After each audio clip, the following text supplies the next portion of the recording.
In 1946, I left behind my comfortable situation, and I left my birthplace and traveled to the seminary of Qum, where I resumed my teaching activities.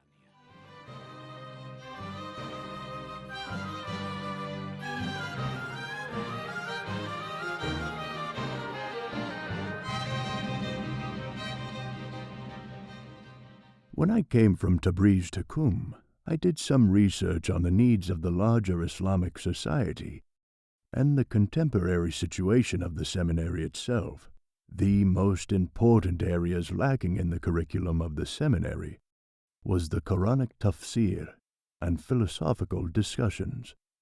During that time, the materialistic philosophers' doubtful ideas had become widespread, and what was needed to counter it was intellectual and philosophical discussions, so that the seminary would be able to show its belief system in a rational and universal manner. On the other hand, tafsir of Quran was not considered a science that required any further research or development. Conducting tafsir and teaching it was not thought to be appropriate for those who taught and understood fiqh and usul. Conducting tafsir was thought to be indicative of a basic level of knowledge.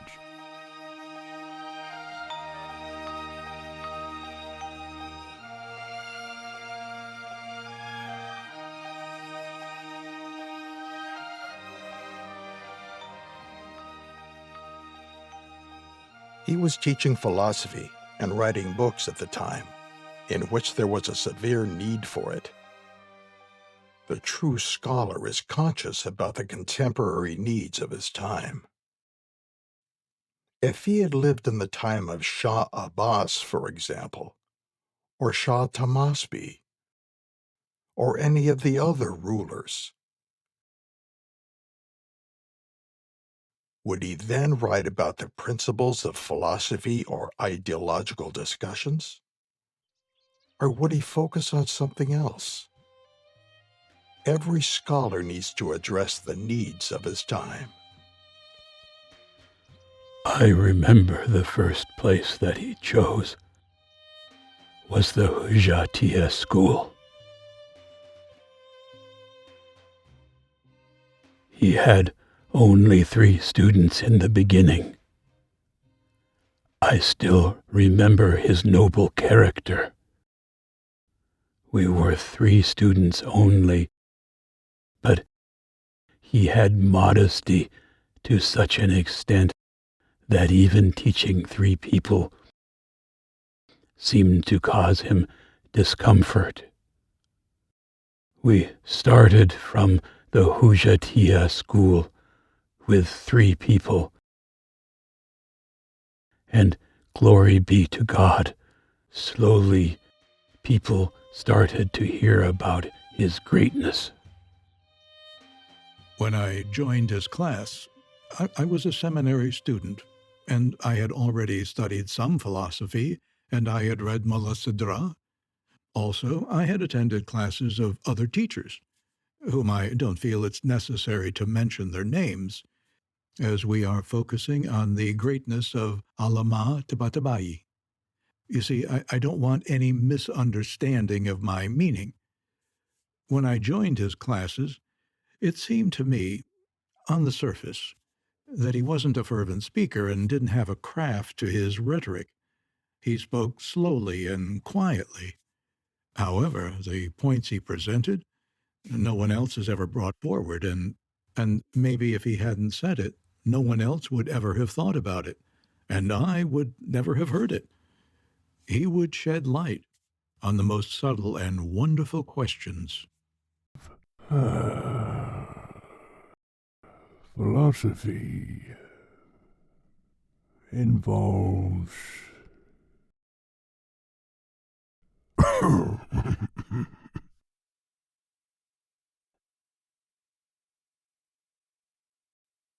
inviting mankind to reach the highest potential that Islam calls for. Philosophy calls us to reach that potential which restores this world and prepares people to achieve vitality and salvation, and to being increasingly resolute in being good. That's what we understand from philosophy. He had cultivated students such as Sayyid Mutahari, who up until the end of his life would say about his teacher, "May my soul be sacrificed for him." You can find this in his writings.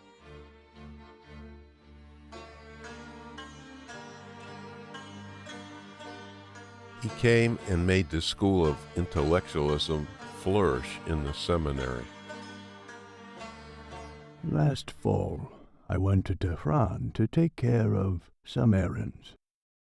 One day, the great scholar, Professor Jazari, mentioned that Henry Corbin, a prominent French Orientalist and a professor at the University of Sorbonne and University of Tehran, has shown interest to meet you. I had heard of Dr. Corbin's excellent character and his intellectual activism. Truthfully, I too was much inclined to meet him, and thus a meeting was arranged. Corbin said that, until now, the information gathered by Orientalists about Islam and its teachings and their meetings with Muslim scholars were all in a Sunni perspective and context. They hadn't researched further than the opinions, publications, and literature of the Sunni school of thought. As a result, the reality of the Shia school had not been introduced to the Western world, that anticipates learning this from their Orientalists.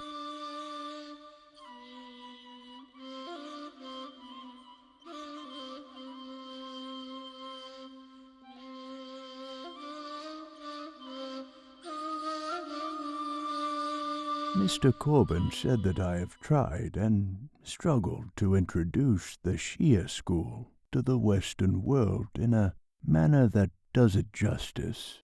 In fact, I believe the Shia school of thought is authentic, original, and firmly rooted. It enjoys the characteristics of real and authentic schools of thought. It is not tradition that is shallow and devoid of culture that was presented by earlier Western Orientalists. I saw that it is worthy of serious consideration and contemplation. In the narrow and dusty alleys of Darakai, Tabataba'i escorted Henri Corbin to bid him farewell. After he left, he decided to write a book about Shia Islam for the Western world. He planned with the help of his student, and in 3 years, he wrote 2 valuable books, Quran in Islam and Shia Islam. Seeing that the Quran was abandoned, he was determined to pursue exegesis. Since he was motivated by God consciousness and true reliance on God, and since he wanted to glorify the Quran in turn raised his own value. Truly, Al-Mizan is a great tafsir, and as I have said again and again, it is incomparable, and it is a source of pride for the Shia.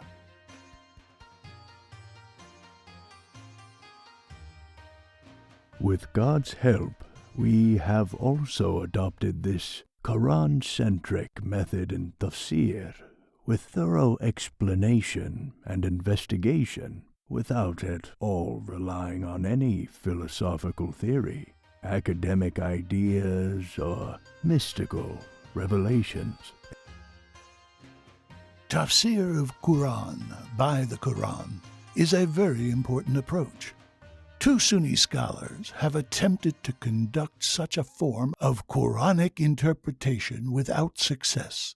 Yet, this great scholar was successful by the grace of God and the intercession of Imam Husayn. He explicitly said that it was God who granted him success, and that he started his tafsir work only after praying to God and seeking the intercession of Imam Husayn.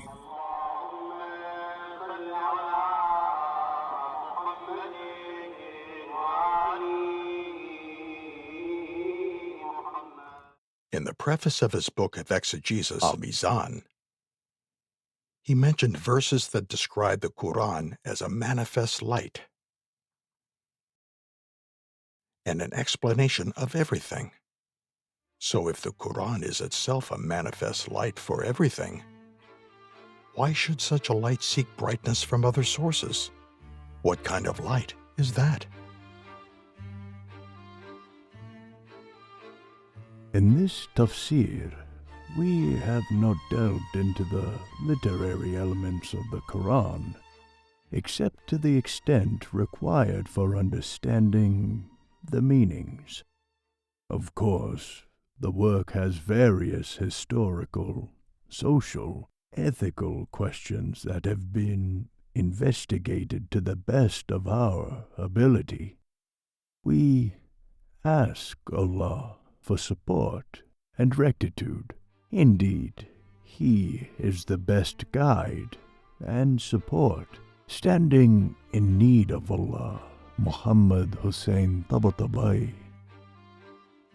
His conduct in life was intermeshed with the Quran, meaning he lived his life by the Quran. He taught with and in terms of the Quran. He was a good student of the Quran. From the Quran, he found the teachings of God. He spoke with the guidance of Quran. He wrote with the guidance of Quran. The affairs of his entire life, because he was a student of the Quran, were guided by the revelation of God. Ayatollah Jawadi Amuli.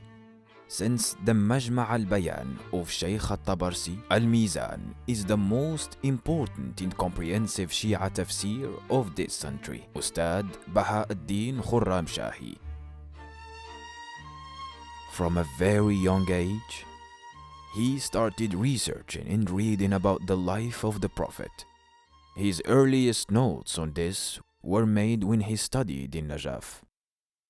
He would read these as personal instructions for his own life. In fact, his goal in taking up the religious garb was to live the same lifestyle as the Prophet in all his behaviors. By practicing these instructions, he was ascending towards perfection. While he lived in Qum, he gathered his notes and wrote the book Sunanun Nabi, The Ways of the Prophet.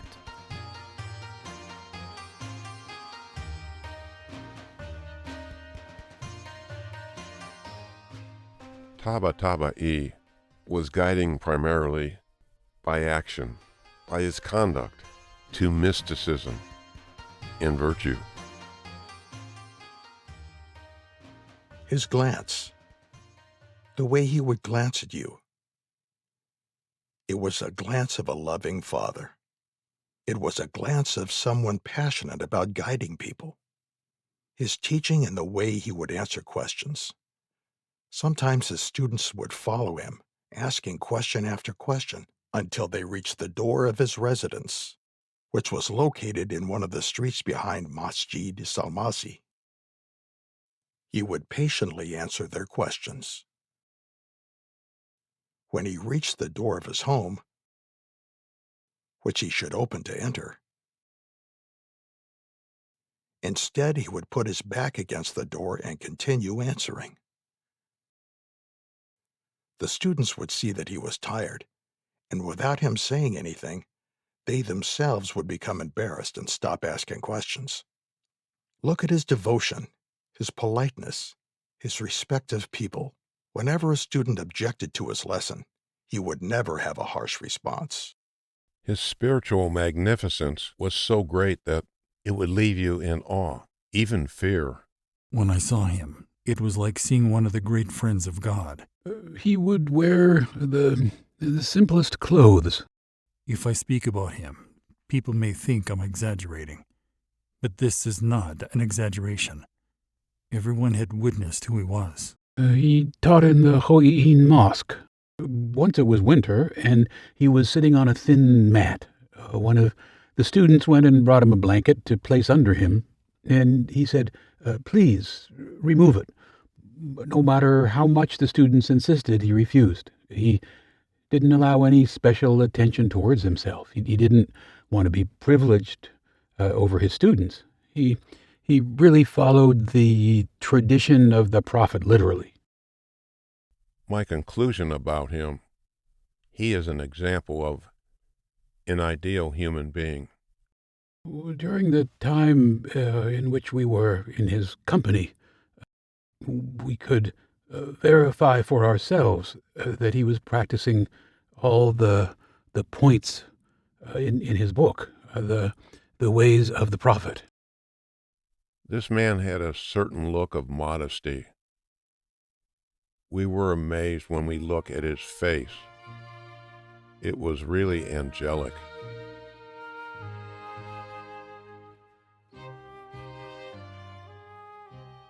Wisdom and advice are necessary for me, you and our companions, no matter who they are. We should never forget the remembrance of Allah. Through giving these advices, everyone must always be aware of these and put them into practice, whether awake or asleep, and in all circumstances, so that they can cultivate their soul. They should always be mindful that they are the servants of Allah, and they should never forget their Lord, Immaculate.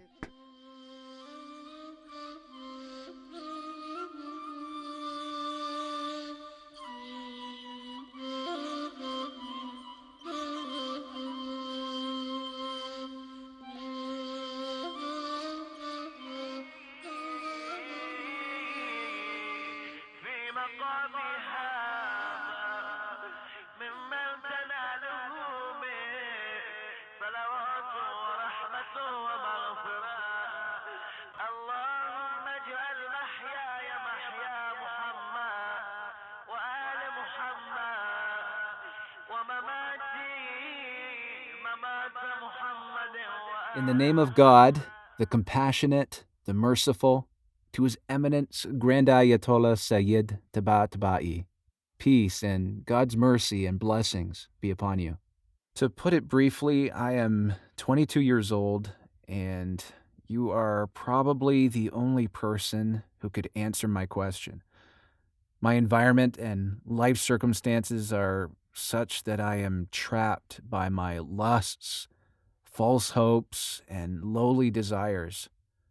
I kindly request from you to show me a set of actions that would lead me to reclaim control over myself so that I can find happiness.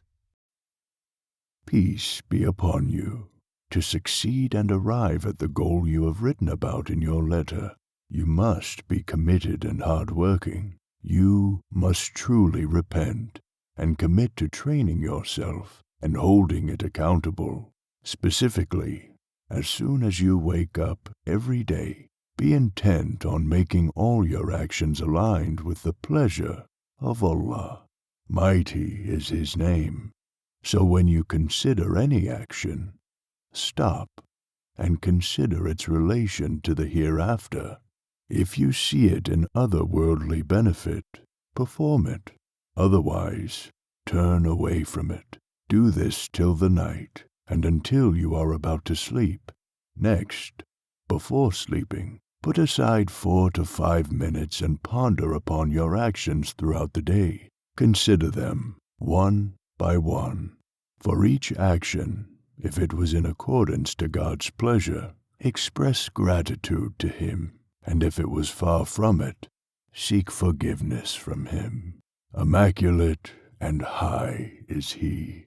Continue this every single day.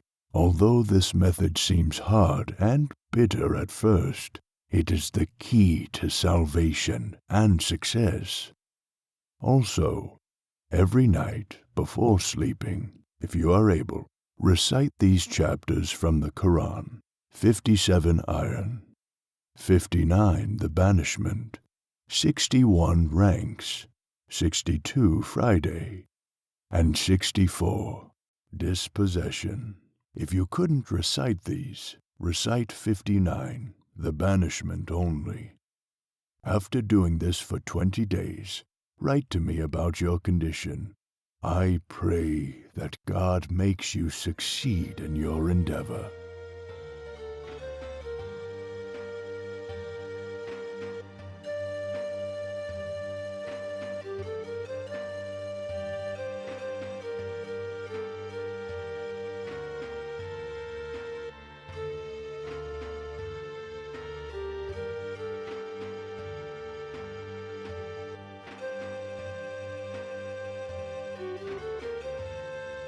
Until the end, he had a state of special attention towards his creator, his master, his love, glorified and exalted. In that illness, when he was in the hospital, one of the scholars felt that his demise was near. He said, I asked him, "Teacher, do you have a special will or order?" Then he saw that his lips began to move. He said, I couldn't understand what he was saying, so I brought my ear close to his lips. He said, I saw that he was saying self-monitoring, self-monitoring, self-monitoring. Indeed, he spent his entire life in careful self-monitoring. And thus it was his final will to his student.